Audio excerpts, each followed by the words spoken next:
Hello नमस्ते हेर्नुहोस् आज म मोमोको रेसिपी सेयर गर्न गइरहेकी छु। बन्दा चप गरेँ, प्याज लिएकी छु यति मात्रै हैन। यसलाई नि चप गरेँ, अदुवा र लसुन लिए, यसलाई पनि पेस्ट बनाउने। मासु किमा बनाएको प्याज अदुवा सबै एकै ठाउँमा राख्ने अनि थोरै त्यसमा चाहिँ हामीले तेल पनि झान्नुपर्छ, तेल चाहिने अनुसारको। अनि त्यसपछि कालो के भन्छ यसलाई हामीले मेथी झान्ने अनि बेसार थोरै राख्ने अनि मजाले हालेपछि धनिया पनि चप गरेको मजाले राख्ने अनि सबैलाई चाहिँ एकै ठाउँमा ट्याक्क नुन स्वादअनुसारको कति चाहिन्छ अनि मसलाहरू सबै मिक्स गर्ने। यसरी सबैलाई मिक्स गरिसकेपछि मोमो मेरो रेडी हुँदैछ। हेर्नुहोस् मैले चाहिँ यसमा तपाईँलाई रोटी बनाएको मोमोको त्यो चाहिँ देखाइन।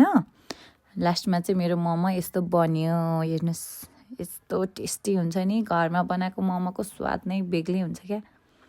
आहा यम्मी यम्मी गाइज।